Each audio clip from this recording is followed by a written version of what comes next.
Sorry, James, I know you said you had an office in the Board of Trade, but is it possible you actually work at a different branch of Her Majesty's government?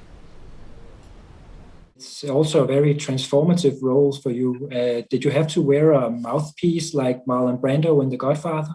I puffed up a bit, yeah. I put on a bit of weight, but the more transformative aspect was losing 1.5 stone for the 4 scenes at the end of the film. The footage and also the only archive photographs show a very portly, round-faced, happy-go-lucky businessman in a suit and a tie and a trench coat, or just sometimes the suit.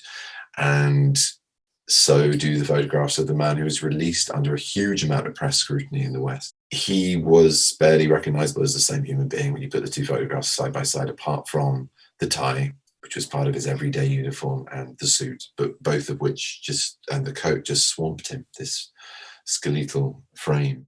I'm sorry, I don't understand. He said, come with us, Mr. Wynne. Why, what's going on? I don't understand. Mr. Wynne, please.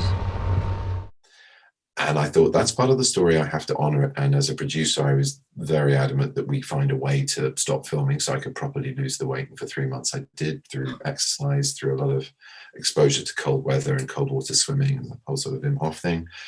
And yeah, just slowly, with a good bit of advice, taking dietary leads to that final weight reduction.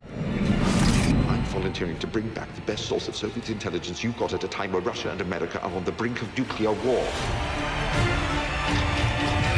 Yeah, it's not something I'd run at doing again, but it puts you in a very vulnerable, strange, emotionally vulnerable and physically vulnerable space. And that volatility was maybe just a taste of what he must have felt for months, if not years, of his time in prison in Russia. So the least I could do was to honor that in our film of his life. Maybe we're only 2 people, but this is how things change.